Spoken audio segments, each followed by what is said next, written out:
Tuning in to the online broadcast network, AFTERBUZZ TV. Over 20 million weekly downloads in over 150 countries, and your number one source for after-show entertainment.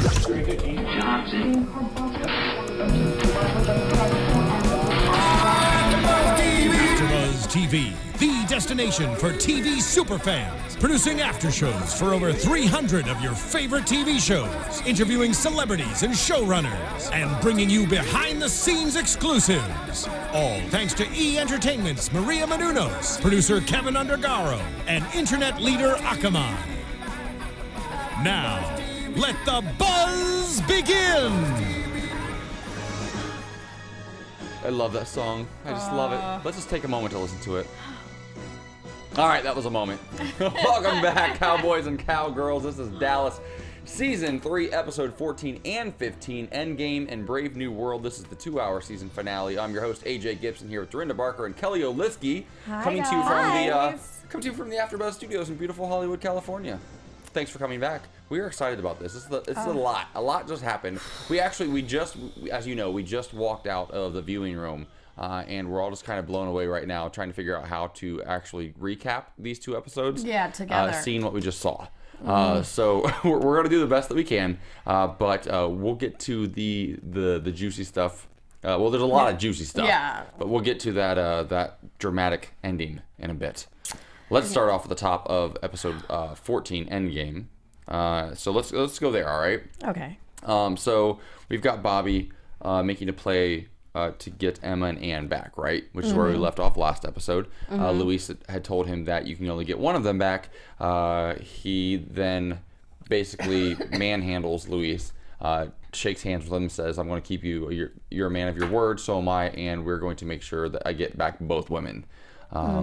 So the entire thing is going to take place in just a moment. Bobby, he actually goes out to the railroad. He's the railroad commissioner. He goes out to oversee the 3-hour tests, correct? Which is being done on the border to allow the drugs to go back and forth. Well, even before that, when they make the deal, he goes, you need to make a choice, Mr. Ewing, because you only get one.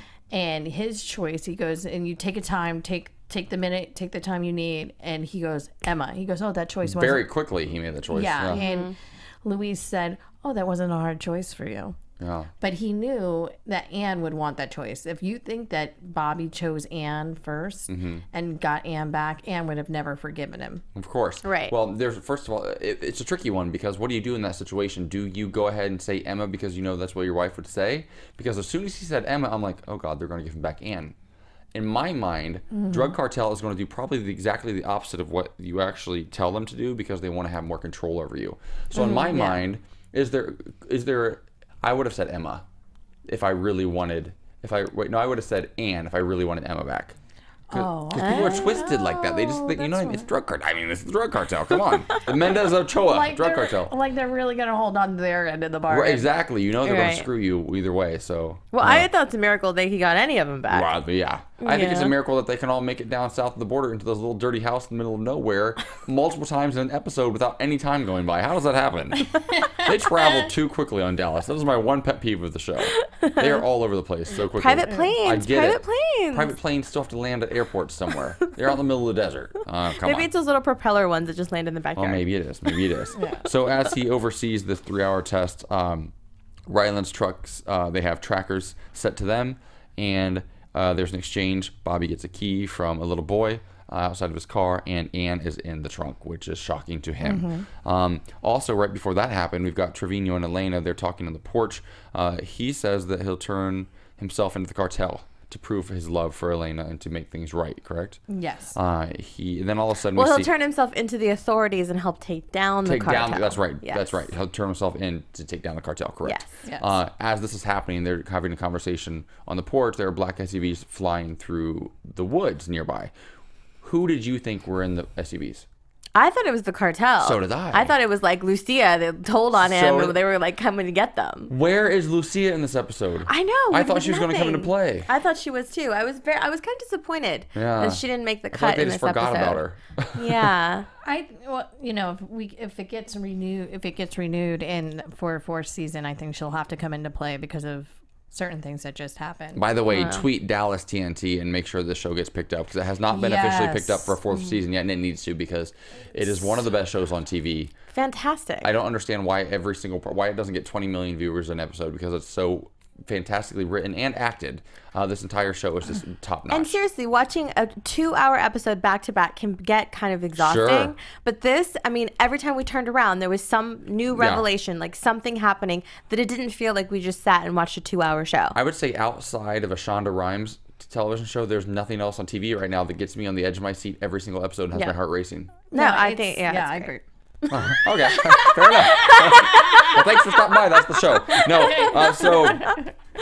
actually, yeah, the SUVs are full of marshals, U.S. Marshals, right? Christopher had them sent out there to save Elena's ass, because Elena, as these SUVs are pulling up, Trevino, Nicholas, Joaquin, whatever you want to call him, he tells Elena to take the gun and go in the other room and hide and point at the door with her back to the window with the sheer curtains. That's smart. That was a really good idea. And Isn't he's that got a gun. always the dumbest move? Dumbest Never be thing by ever. the window. Ever. Isn't like that the first rule of being attacked with guns? Never be by the window. If you are ever being with attacked and you snipers? have a gun, all you do is go to a corner somewhere where nobody can come up behind you and just wait and just shoot whoever walks through the door. I'm not condoning violence. I'm just saying, if you get attacked by Be cartel, smart. yeah, be smart. So she then explains Trevino to Christopher what was going on. Trevino knows nothing about the kidnapping. That kind of, I wasn't sure if he did or not. If he and Luis, at this point, I wasn't sure if they actually were in contact anymore. If he knew that Luis had kidnapped the Ewings, Anne and Emma, not Ewing, but did you guys think that he actually knew what was going on or no? Had it crossed your mind before?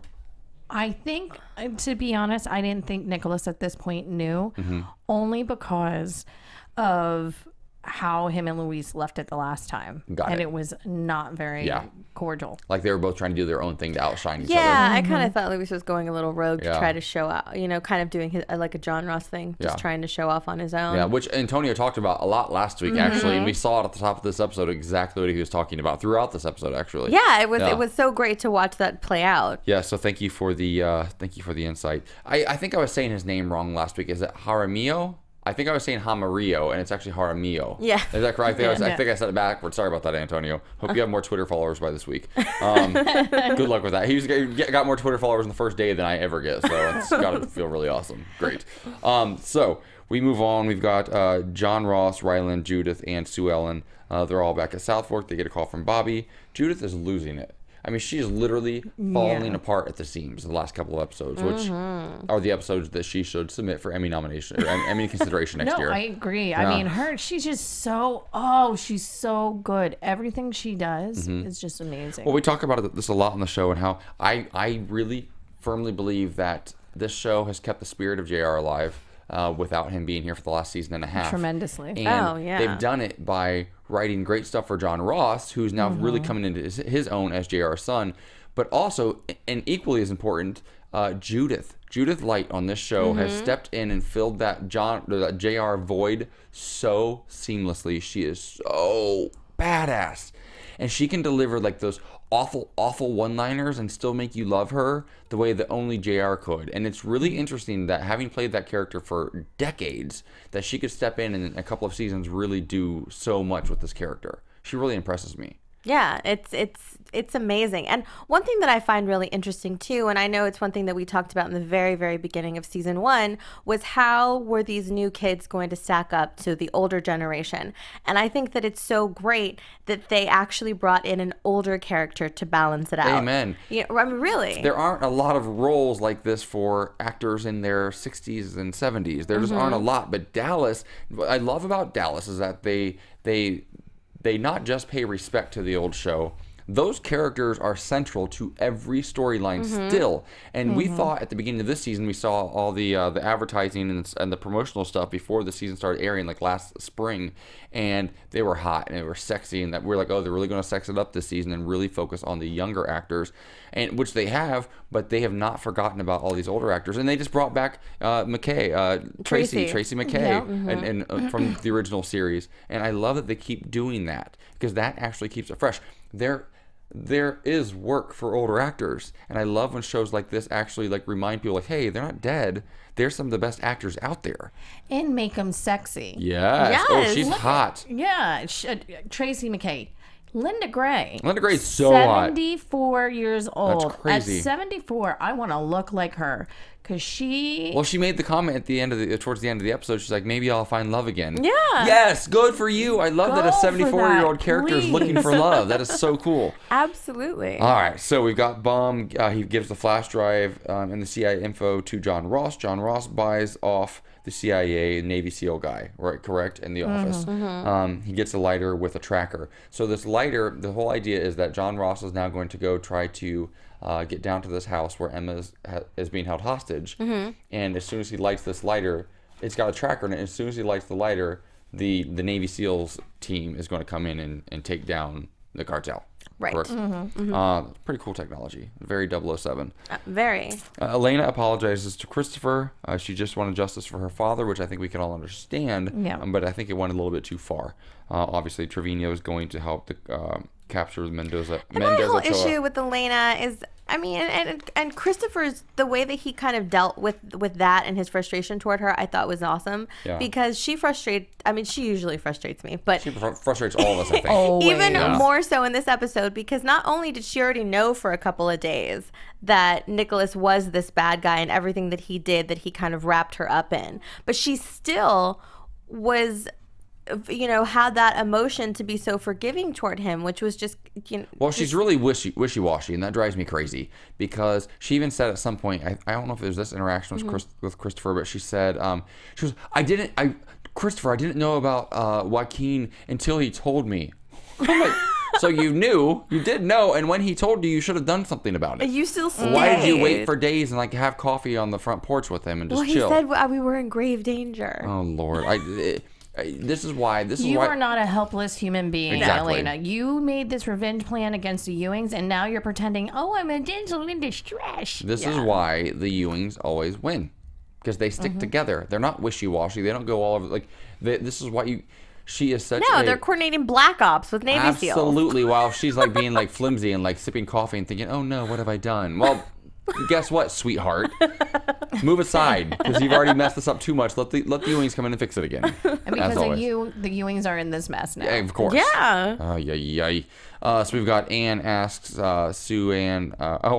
This is what's funny.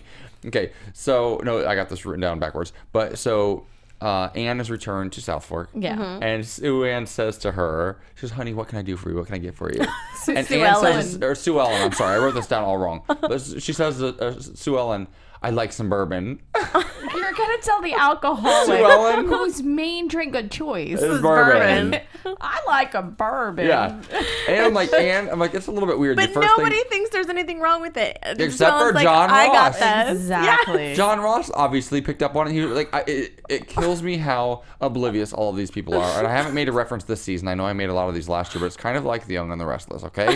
Hear me out for just a moment. Nikki Newman has been an alcoholic for 30 years on the show, right? Every couple years it comes back. She fights it off. It comes. Yeah. She loves to drink bottles of vodka. However, Victor Newman, her husband, keeps bottles of liquor sitting out all over the place. And the crystal. And with the crystal everywhere. Everywhere she turns, there's liquor. His office, his home, everywhere. Why do you do this? Come on. The Ewings are the same way. What are you doing? Sue Ellen, go pour them. She's got the glass. John Ross, Mama, I got this. Sue Ellen's over there pouring bourbon, shaking. She just wants to drink. It's awful. Although I will say I do love a drunk Sue Ellen and a drunk Nikki Newman. Moving on. John Ross steps in, gets the bourbon, but the family says leave it to this. Oh, John Ross wants to step in now and save Emma. Right? Yeah. And the family says, leave it to the CIA. Ryland says, leave it to the CIA. They know what they're doing. Pamela calls them out. Why do they write that down? She calls him out and she goes, the big hero. Oh, yeah, because he's going to save his mistress. Mm-hmm. But he's not really. He's not. He's just going to make the business deal to get Luis to sell all the shares at once. Okay, here's the interesting thing about John Ross, which really reminds me of JR. Even though he was going there for business, he did want to save Emma. Whether he'll admit it or not, and he doesn't admit it to her, but I don't even know if he knows it. That's the great thing about JR and John Ross, is that they are such villains, but they do have hearts. They don't realize they have a heart. JR didn't realize it until he was about to die. Yeah. And hopefully John Ross never realizes it either, because he's playing this character so great. I love it. He is great, but I do love the moments. I think he knows a little bit more that he has heart than his father did. But I do love the moments when you do see his real heart. For sure. Because Josh Henderson plays that so well. Oh my gosh, he's such a great actor. And I like He's what he so says awesome. to Pamela. He says, now you know me better than that. The only person I care about is me. Yeah. But you could kind of see, and at least it was for me, that I got the that he did care. He said the only person I've ever cared oh, yeah, about. I've ever cared about was me. Which I was like, ooh, that's gotta hurt a little bit. Yeah. Well, he wanted to swipe at her because he's allowed her to swipe, and he hasn't said anything. And I think he's at the point, well, I've taken enough from you. Now I'm going to... Yeah. Now they're really at odds. Well, here's where I think it's a perfect opportunity now that Pamela is like on her own again against the Ewings, and like she needs to team up with somebody, right? Why not bring Victoria Principal back so she can team up with it? Okay, so really quickly, What? We cannot go through an after show without I this. just love getting the tweets. I get the hate tweets. She's not coming back. Deal with it. Oh, I was reading some last week that were hilarious. Oh my god! I actually showed it to some people, and they were in tears. I love her. It's part of my life's mission now to actually meet and interview Victoria Principal. I adore her. But does she even go out in public? No, I will find her in her house and interview her. She's gonna be taking a nice bubble bath, and I'll stop in and like, hey, what's up, Victoria? I feel like she has like a house full of cats or something, and just hangs out at home, drinks wine. And the all only day time long. you ever see her is on her infomercial. Yeah. Let's not remember that, Victoria Principal. All right, so we've got. That Victoria Principal made a lot of money. Well, exactly. So we're back down at the cartel's house. Emma is flirting with the cartel boy, Fernando. She's trying to seduce Fernando to get a little note to the vegetable delivery and kid. She gets busted by Luis. However, she does tear out a page of the crossword puzzle book, right? And steals a pencil from this kid. And gets him to teach her the right words in Spanish to write down. She sure does. And she's actually flirting with him in a cell, and that's when she's asking him how to say things. So she writes a note. Luis walks in a second time. And however, she has the note hidden, right? With a phone number on it as well. So when she goes upstairs, in just a moment, she's trying, like you said, to the veggie boy. She gets busted by Luis a third time while she's about to get it on with this Fernando kid. And then something happens. They allude to the fact that maybe he raped her or did something awful to her in that room, because when she does get rescued later, there are some issues there. Do we think that actually happened? Do we think that... Well, she has a cut on her face, and he did say I was done with her anyway. Yeah, that's awful. This is Terrible. gross. Yeah. And we just had him in studio. She looks pretty traumatized. We've had them both in studio, or we're definitely not team rapist, Antonio. I mean Luis, obviously the character. But in what not that we're gonna, it does go into this and what Judith says to John Ross. Yeah. I know that look in a woman's eyes. Yeah. And because she's worked as a madam for all those years. Yeah. And I think this whole experience, as we kind of see, it really changes her outlook just in general on what she's been doing with her life and how she's been treating others. Judith's? No, Emma. Oh no, and I want to say kudos to Emma Bell for we've seen her play like the snotty young sort of why am I drawing a blank right now? Lucy Ewing type character, right? Because that's kind of what she's playing. I think that annoyed Emma a little bit when I said that to her last time, but she was kind of playing the Lucy Ewing character of the modern show, and it's been so nice to see her broken down and vulnerable and scared, as opposed to just being the snotty little like mistress, this little brat that she's Well, it's been nice to see her really take into account what's actually happening. Yeah. Like, this is real. This is not a game. It's not all about her. No, and your actions have consequences. Look at what you started, in a sense. I think it's great. Because you were being a brat. I really think she stepped up. Did you have a comment I think you were going to make? No, I did, but then you said what I wanted to. Oh. No, that's great. These two ladies share a brain, you guys. We do. We're on really the same wavelength tonight. And I always say how much I love doing the show with them, because they laugh at everything I say all night long, and it makes me feel so good. But literally, if you watch Dallas, you see on the commercials, they would just be like this random commercial. It said TNT, boom. That was it. All it was one word, and they literally would laugh for a solid 30 seconds straight. It was right after so it has nothing to do with me. A pivotal scene scene with like everybody's got guns pointed at their head, and then all you see is TNT. Boom. Well played. All right. Well played, TNT. Yeah, well done. And it's a play on the TNT name. Boom. Yes. I just got it. So we've got John, Ross, and Judith. He tells her that Ryland is in the CIA.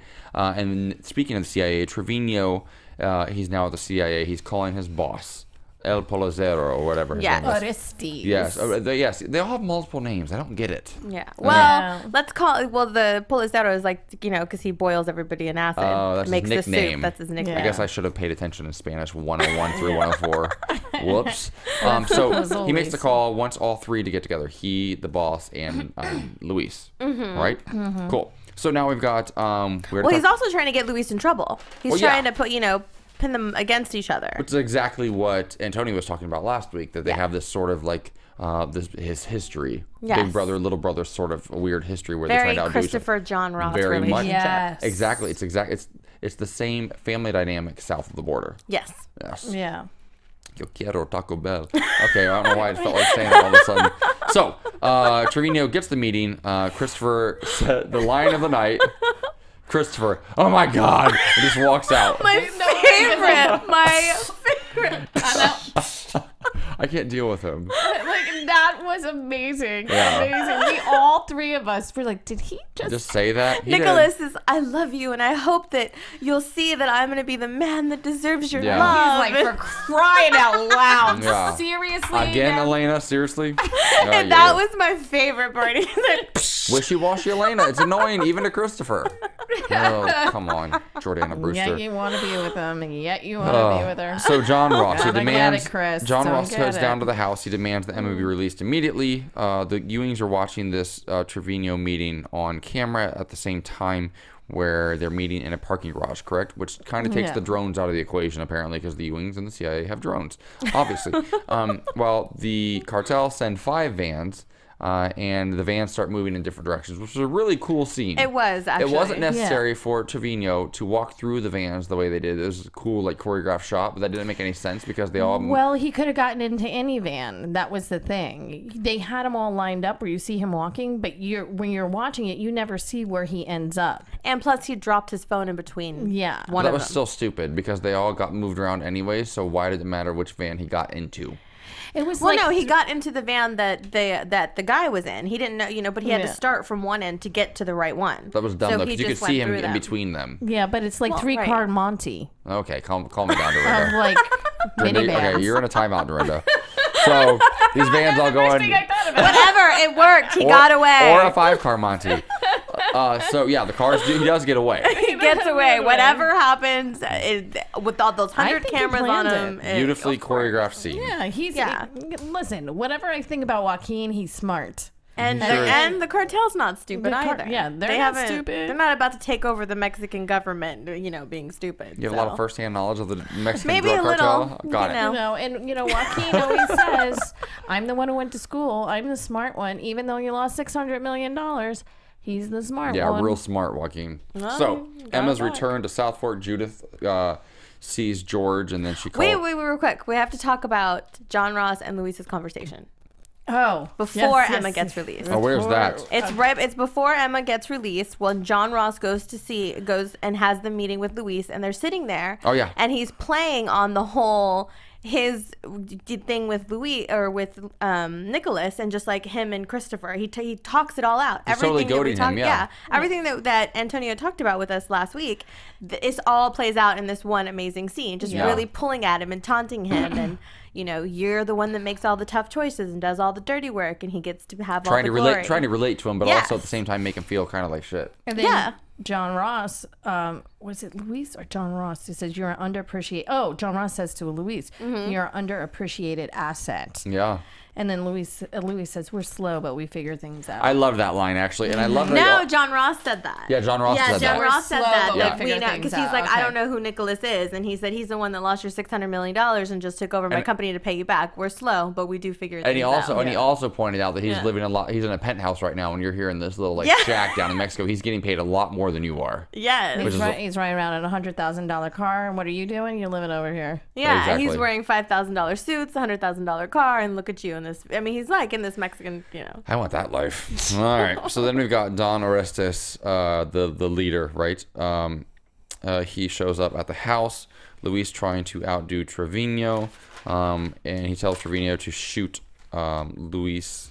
Wait, to shoot Luis? Oh, to bond. So basically, El Polizero, right? He tells Trevino that shooting somebody is a great way to bond. So he's going to have him shoot John Ross. Okay, so he's got a gun to John Ross's head. So good. And he's trying to. He's talking to John Ross and tells him, when I say drop. You drop. Right. Right. At the same time, though, Luis walks up behind him, puts a gun to Trevino's head, and says, "Stop talking."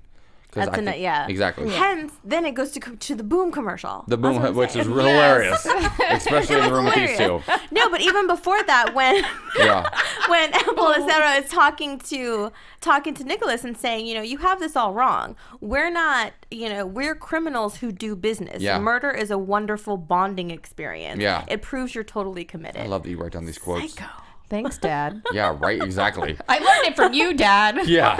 You have it all backwards, kid. Back at South Fork, we've got Bobby reassuring Sue Ellen that, you know, I love how he says that no Ewing has ever not come home when they've been kidnapped by a drug cartel. Like, no gun. What did he say? No gun-toting madman has ever taken out a Ewing or something? I just love it. That is that's like a normal everyday experience for them. Yeah. We've been going through this for years. No biggie. Just relax. All right. We're cool. We got this. Here's a bourbon, Sue Ellen.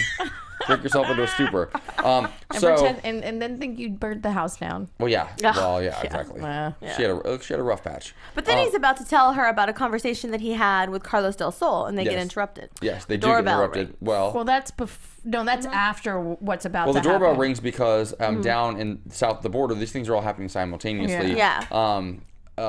John Ross sets off the lighter, and instantly, as soon as the lighter goes off, there are sniper bullets entering all these drug cartels' bodies. Yes. And they're dropping like flies. Fernando, poor little young Fernando. I know, he was cute. Shot. Yeah. But the Navy SEAL team took him down, which I thought was pretty awesome. Luis and his dad are in custody. And that ends episode 1. I know we have to stay on track. I know we have to. Okay, I just want to say one thing about when Emma comes home and they're all at South Fork and Judith walks in and she meets George, the CIA agent. Oh, she calls him out. Yeah, she goes, "You must be one of my son's work friends." Yeah, yeah, because now she knows that he works in the CIA. Yeah.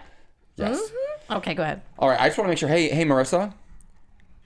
Yes. How much time do we have tonight? When do we need to be out of here? You give me a little update? I can give you 20 minutes. Awesome. You're so awesome. Cool. So we've got 20 minutes. We can do it. We can do this. We got this. We got 15. This. Let's do it. I have faith in you. Yes, thank you. And this is a biggie, guys. This is biggie. Yes, John Ross has been rescued now and the Mexican Marines are heading to the house. The U.S. Treasury now owns the shares of... Yep. So the deal. So when he calls Pamela before the gun toting, he calls Pamela, transfer the money.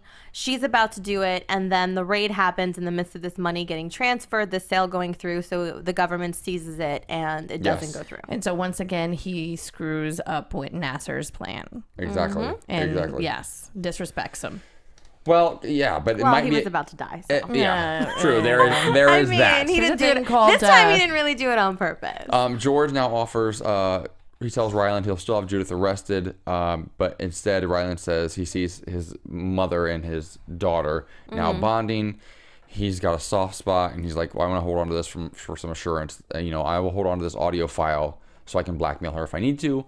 But I don't want to have her arrested right now, which I thought was kind of nice, right? Let's keep the peace for now. Yes. John Ross is back at South Fork. I thought that was a moment of validation for him because everybody thought he was a hero. Finally, it's what he's always been looking for. Gets Bobby's approval. Gets a handshake from Bobby, which is a big deal. But you can also see on his face when he comes back, like he's shaken. Like of course. I mean, I think that kind of died. Yeah, he really did, and he took a really, really fast flight back home at light speed apparently, and so that was probably traumatic. That far from Mexico. I know, but that's a lot. Not flying now. It's not an 8-minute trip back and forth though. All right, you got a point. So Emma Emma 45 apologizes to everyone, and I thought that Emma's apology was very, very heartfelt. It was, yes. But she walks right past Judith. She gives Judith a cold shoulder. She sure does. Yeah. She shrugs. That was rough. Yeah. Poor Judith. Yeah, and she never apologizes to Pamela.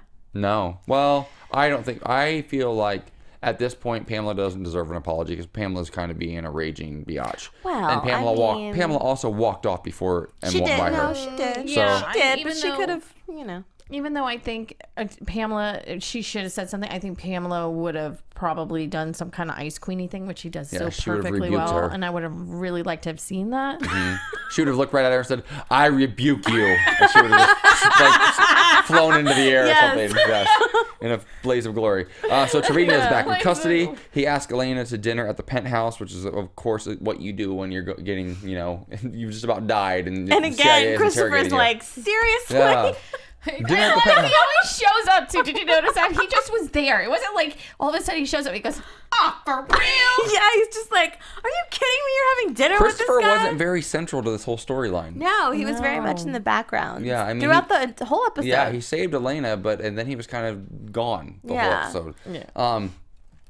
He'll be gone in a minute. So I know. I came up with a prediction though. And then also the Polizero makes the statement that his enemies will choke on skin stew or human stew within the week. Yeah, the stew of their loved ones. Yeah, so I'm thinking Trevino's donezo, right? At this point, I'm thinking he's goner. Right. Back at South Fork, Tracy McKay shows up, and she's hugging. Oh my God, why do I've been writing this down the whole night wrong. I wrote down Sue Ellen not happy. Anne wasn't happy. Right. Well, no, Sue Ellen wasn't at first because the whole McKay thing. Oh, that's right. There was that whole family thing, so Sue Ellen was upset and almost, kind of went after her at first. Well, she's seeking. Tracy is seeking consolation from Bobby because her son was killed nephew was killed just recently. She's just using that to get in. Absolutely. That has nothing to do with nothing. I understand you'd be upset about your nephew. Listen, Dorinda Barker, bring back all the old characters you want. I don't care. Keep doing it. Every time they bring back somebody, we're one step closer to Victoria Principal. So then we've got Elena. Bobby shows back up. All of a sudden, she's got her in. It's really nice to meet Bobby's latest wife. Latest wife. What a dig. That's a good one. But I like Anne's face. She was like, okay. And she still shook her hand. Really? Yeah, exactly. So we've got Elena. She actually did show up at the penthouse, which I was a little bit surprised, but I guess not. Not only did she show up at the penthouse, she shows up with his freaking bag from the cabin. Yeah. Not only did she show up to this idiot's house, she brought him his stuff. Oh, yeah, you forgot this, honey. So she's going through his bag, though. She finds her phone in his toiletry bag. The phone that he had taken a couple two episodes ago, I think. Last week's episode. Yeah. How did she not? I mean, that was never addressed that she didn't have a phone. If my phone, interesting that she just went into that bag now. Yeah. Well, it's his toiletry bag. Well, she was scared up in the mountains. She only went into it because his cologne spilled. Yes. That was why. That's why. That was the only reason. Good writing, Dallas. Here's the thing. Maybe she was up in the mountains like, we don't get service anyway, so she wasn't really missing her phone. She just burned all the bridges and lost all her friends. Who's she gonna call? If my phone's gone for 5 minutes, I'm like, where'd it go? If my iPhone 6 is missing for 5 minutes, I get really scared. Oh gosh. Shameless plug. I'm really excited about it. It's amazing, you guys. It's absolutely amazing. Get it. So Bum then tells Christopher that the phone is turned back on. Christopher calls her immediately and tells her that Drew was murdered. Didn't kill himself, he was murdered. Because the sheriff goes over to South Fork and tells Bobby. Yes. Derek, the black character. Our favorite, only the Give one Derek cop that works in Dallas ever. Then as she's hearing all this information, she finds her brother's necklace as well inside the bag, and she's starting to put the puzzle pieces together. And she snaps. She shows Trevino, and then she shoots him. Twice. He tries to explain it all away, but she's like, She shoots him twice. At that moment, Christopher pays off the doorman, because that's what they do in Dallas. He gets up to Trevino's penthouse, and as she's firing a third shot, trying to put a shot into Trevino's chest, the elevator closes, the bullet goes into the door, which is going to make it hard to hide this one, which I don't know how Christopher's going to hide it, or how anybody, whoever's going to hide it now. Yeah. So that can't clean that one. That was a dramatic moment. I thought that Christopher was going to come in and get shot. I thought so too. They played that perfectly because we actually all were little tense in there for that moment. Totally. Yeah. And then Christopher comes in right as she's shooting the other elevator door. He gets her. She starts to freak out. Yeah. But he and this is one thing that always makes me nervous in any show when I see somebody innocent touch the gun? Why are you touching it? Yes. Stop it. Why are you If you don't know how to handle a gun, don't touch it. Never touch Fingerprints. the gun. No. Well, that too. I'm just thinking you could hurt somebody. You're like, fingerprints, evidence. It's even worse. I'm like, have you not ever watched any Law and Order ever? Any CSI, NCIS, no fingerprints. Ever. That's true. You make valid points, ladies. Thank you. That's what we're worried about. I mean, there are some episodes where I sit next to you ladies and I just get kind of nervous for myself. Like, I wonder what life experiences have brought you to this place. Like, don't you know? Don't touch the gun. Like, what have you done in your life that you just know? That's instinctually. I'm thinking, don't hurt somebody. You're like, hide the evidence. Survival, hey. Look, I don't want any further response. Hey, I grew up in Texas, Dallas. That's that's okay? a mirror of my life. All right. I've watched enough marathons of Law and Order SVU to know. No. Anyway. You guys are killing me.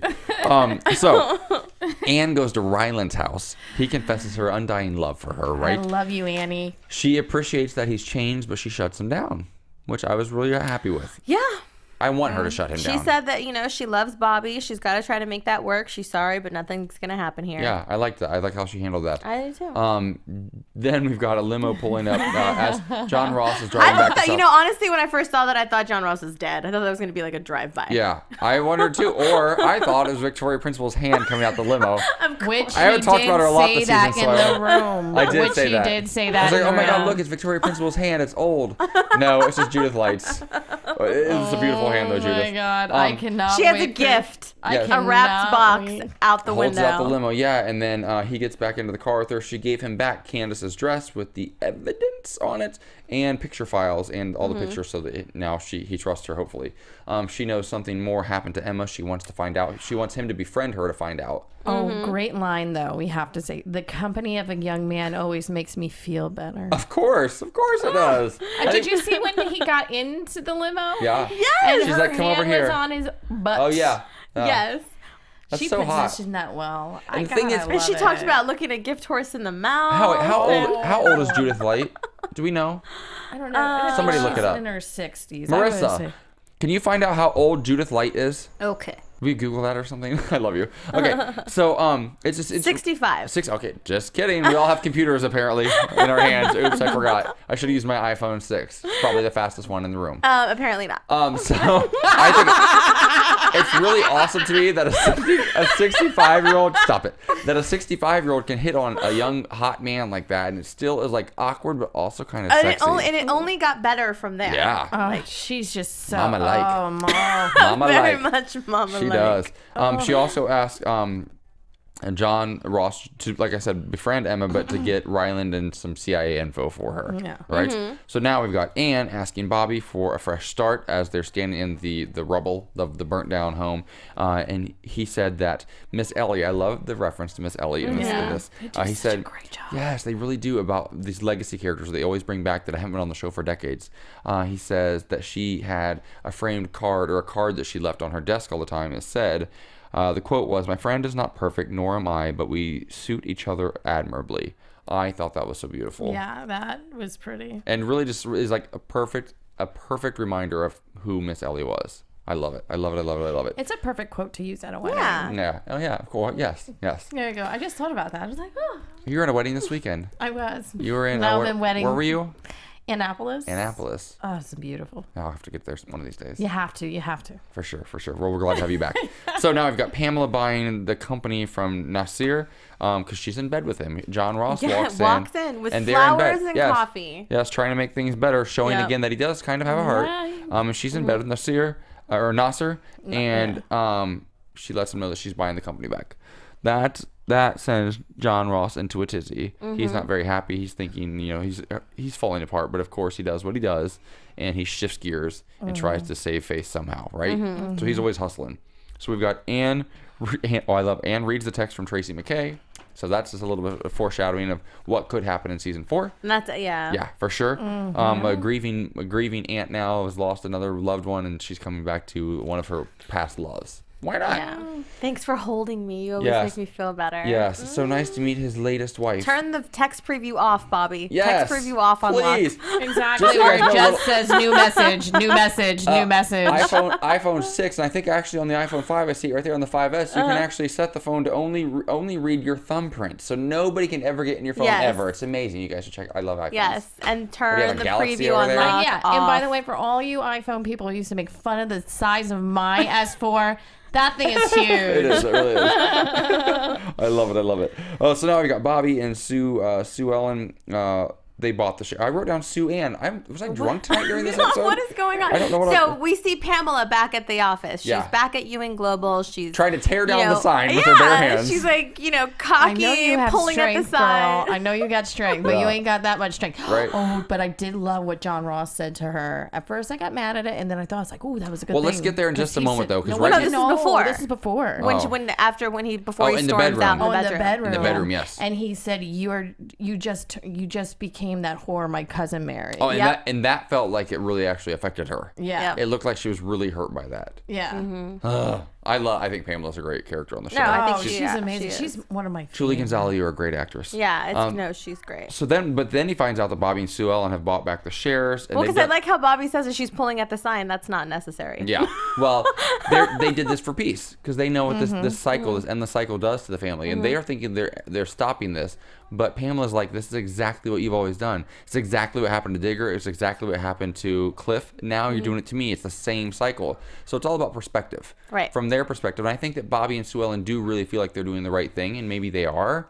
I feel like the Barnes family is just never ever going to find happiness. And they're never going to win. They're never going to come out on top. Okay, this is what I do want to say real quick. I didn't understand Ross's point. Like, why was he pissed? Because he wanted the company. Yeah, but he had nothing. He had nothing to play with because Nasser gave everything to Pamela. Right, but there was still the game of trying to get it back, because I think in his mind that he's still married to her. Like there's still, you know what I mean? There's still a play So there. it started, at least if it was hers, it was still his wife. Yeah. Oh, and he's still married to her. So, she said, "I'll take you for what you got," but then now he can turn around and take her for what Absolutely. he. Right. And now he's Okay, got nothing. I got it. And now neither one of them have anything. And that's one thing that she says too. Well, at least they screwed you too. Well, I think that will bring those two back together. I think they will become the JR Sue Ellen type of relationship on the show. That will Absolutely. forever. so. That will stay married just I because they don't hope want to. so. Yeah, exactly. Yeah, because I love it. I love it. I love it. So we've got about 5 minutes to get through this, ladies. John Ross though leaves. First of all, I will say I love the Bobby and Sue Ellen alliance. I love seeing them work together. It makes me so happy every time. Yeah, and I like how Sue Ellen said, we thought this, this is for you. We did this for your own good. Oh, and she also thanks him for sending her to this psychiatric Yeah, it's like, this was for your hold. own good, just like you did with me with the the psychiatric hold. I thought that was awesome. Way to go, Well, Sue Ellen. forgive me if I don't thank you for the intervention. Yes. So John Ross gets in the elevator, breaks down. Just this was really loses it. One of my favorite so good. Josh Henderson moments of the entire series so far, when because I'm proud of myself. I noticed this one first, and I said, you ladies said, well, what's happening right now? And I said, he's having a moment right now because he can never live up to his father. And as soon as I said that, what happened? He checked a voicemail from JR. Yep. And all of a sudden, we're all in the room like, oh my God, like tears welling up. And you realize that he is just trying to live up to fill his daddy's shoes. Yep. And no matter what he does, he can't seem to do it. So he's either not his father, just like his father, worse than it's always something some kind of comparison. But to just his father. like his father, though, he comes back roaring, guns a-blazing, like they always do. Oh, absolutely. He brings info to Judith that he got from the special ops guy. The special ops the guy. special ops guy, yes. He wants her to become his ally. He's got the audio file. Then he goes to Emma, asks her to coffee. Now, he's trying to be her friend, but she's like, okay, did you come save me to be a hero, or did you come save me for business? He admits to saving her for business. But I think either way, that could be a ploy on his part. I thought it was a smart move. I think it's, Yes. anybody, guy or girl, especially when you're the older one talking to the younger one. The smart thing is to appear to be completely honest. I'm not saying I do this, so if anybody's watching, ignore this part. Hi, Emil. But I'm saying it's always the smarter move to Are you speaking from no, experience? not at all. But to fess up and to act like you're being honest when maybe you're not. I think this now makes Emma trust him more and love him. Like, oh my God, that must have been really hard for him, but he was honest with me. Yes. I love him again now. So then what does she do? She turns around and gets a file out of her drawer that her father had been collecting on JR, correct? Yeah, it's a blackmail. Gives this to John Ross. Ryland gets false audio from Judith. He gets the audio they think she's going to get so he can blackmail Judith if he needs to. Yeah. And it turns out to be, over top of that, was recorded the message from Judith, letting him know that she knows about everything. That's brilliant. Yeah. And she also tells him about her new alliance with John Ross. We go back to Bobby and Sue Ellen. They're looking at the painting of JR. Talking about how much they miss him. Yes, how much they miss him. And in walks John Ross with Judith. Well, he walks in first and goes, we have a new railroad commissioner. And Judith, the elevator doors open. She's like standing there like this. Like, just amazing. Was that not the most perfect dance you have ever seen in an elevator? Judith, I've seen a lot of them, and that was brilliant. Judith Light is a supermodel. At age 65, she's a supermodel. And then there's a quote. Bobby says to John Ross, in your lifetime, your daddy never got the best of me, and you're not half the man he was. We'll see, because one thing I will say about John Ross is he never, ever, ever gives up, just like his daddy. Yeah. So we've got Luis and the leader. What he said to his uncle was, he goes, "You might be right, but I'm worse." Well, yeah, he actually says that he's actually worse than his father. Yeah. So he's done being compared. These last 3 seasons, he's been compared to his dad so many times. Now he's saying, I'm actually worse than he was. Yep. Which will be interesting to see how that all plays out if this gets picked up for season 4, right? Yep. So now we're in prison. Luis and whatever his name is, Orestes. Yep. Yes, they are both killed in prison, and then it pans to Trevino in a white suit getting onto a private jet. And then it pans to Elena in a bathroom throwing up, taking a pregnancy test that comes out positive. # holy diaphragm. Yes, # holy diaphragm. People have done it. This is scary. Yes, so, really quickly, do we think that this is Trevino's kid or is John Ross's kid? John Ross's. John Ross's. Yeah, John Ross? I'm going to say it's John Ross's. Okay. I'm thinking it's John Ross. Because this is not the last we've seen of Trevino. No, apparently not. No, but this is what's going to kill him. Well, speaking of killing. So now we've got Elena walking out of the restroom. Christopher's outside. We see somebody in another car with a cell phone. Christopher gets into his car, and this guy dials a number, and that number sets off an explosion and apparently kills Christopher. Okay? This blew my mind. I can't. No. He didn't get in the car. I can't believe he got in the car. I keep thinking about it. I'm like, he did get in the car, though. I'm thinking maybe it was Elena someone took else. too long in the bathroom. He went to go pee by a tree. That's Something what I like has to to think have happened. happened. I know that sounds crass, but maybe that wasn't him. I'm going to text every single person. I'm going to have lunch with Emma Bell very soon. I'm going to sit there and stare into her eyes. The thing is, though, they don't know. These characters probably don't even know. They don't know if they've been picked up for season 4, and I bet you that he doesn't even know if he's alive right now. He probably doesn't. It has to come back. The series cannot end like that. No. I would be so livid. Yes. So I will actually write hate mail. And then we think that's the will not be shocker. pretty. We think that's the shocker of the episode. And there's another one on top of it. John Ross gets a call from Bum, and he finds out that he has a sister, and she's been tracked down. So this has to come back. The show has to come back for season 4. And nobody knows Christopher is dead. Nobody knows Christopher's Nobody dead. knows anything. not one person knows he's dead. And by the way, if John Ross has a sister, wait a second, was she around in the first? If you could tweet us and let us know. Because if that's the case, and Sue Ellen doesn't know that, Yeah. Crazy Well, Town I thought Drugs. there She was. wants to start drinking again. I thought there was another kid that he was supposed to be it the was father a of. son. I thought, He but had it was a son, right? Yeah, he was. But he has a sister now. He was the kid from Step by Step. Oh, yeah, you're right. The karate. Yes. Right. Sasha yeah. something. Yes, that's right. Yes, Yes. that's right. He played the older friend, like the nephew or something. Yeah. Patrick Duffy's. Yeah. Patrick Duffy's Once again, I know. That's right. All right, so I don't even see a point going into predictions because we don't have any. Yeah. But I will say this: I want to share one little tidbit of information I read this afternoon. That yesterday in Dallas, it's actually J.R. Ewing Day. Yesterday in Dallas, it's actually a It was his thing now. birthday. Yes, Yes. which was yesterday. He would have been 84, I believe. And they actually dedicated a statue in his hometown, which is about an hour from Dallas, I believe. They dedicated a statue to Larry Hagman yesterday, which I thought was really awesome. A lot of people turned out. And it was a really cool story. You guys can Google it. I think it's on MSN's front page today. But I thought that was kind of interesting. that I wanted to is share very that. I saw like all of the cast were doing birthday wishes and all of that, and Jesse Metcalfe put a picture of the two of them together, as did Josh. I think it's fair to say that Larry Hagman would be very, very proud of how the show's continuing on without him. Oh, yeah. What a Absolutely. legacy. Did you? But real quick, I know we gotta go. But when you heard his voice, Oh, God, it broke my heart. I'm know. getting them right now. Broke my heart. Yeah, chills. Once again, Dallas. He's one of those rare characters. I will say the last thing I'll say. J.R. Ewing is one of those rare characters that, whether he is actually on the show or not, his legacy is so strong and powerful that he lives on through the show and will for many, many seasons, hopefully, if it continues to get picked up, which I hope it does. I want to thank all of our viewers and our listeners, you guys, for hanging in there for another season of Dallas. Yes. We are such huge super fans. We're so honored to cover the show. We think it's the best show on TV, and we absolutely love it. And we love you guys for tuning in all the time. We really appreciate your support. One other quick thing is, Josh Henderson has been working on music, and somebody just tweeted us, thank you, Joseph Franco, for reminding me. I believe it's his song that was playing in the elevator scene. Oh, that is so cool. Yeah, I think that was it. I know that it was in this episode. I think that's buy what it on it was. iTunes. Yes, There you go, absolutely. with So, your and new also, iPhone in the 6. meantime, tweet Dallas you're TNT. downloading our tweet show. Dallas TNT. Continue to tweet us as well. Try to get this picked up for a 4th season so we can all come back and chat about this next season. Until then, you can follow us all on social media, and you can follow Dorinda on Instagram at DorindaB1 and at Twitter at Lula Cherry Films. and Kellie. And me at Kellie with an IE 079 on both. And don't forget to use our Dallas ABTV hashtag. That's right. You guys can follow me on all social media at _ AJ Gibson, and check out my website, ajgibsontv.com. Until next time, thank you. Bye, guys. From executive producers Maria Menounos, Kevin Undergaro, Phil Svitek, and the entire AfterBuzz TV staff, we would like to thank you for listening to the AfterBuzz TV network.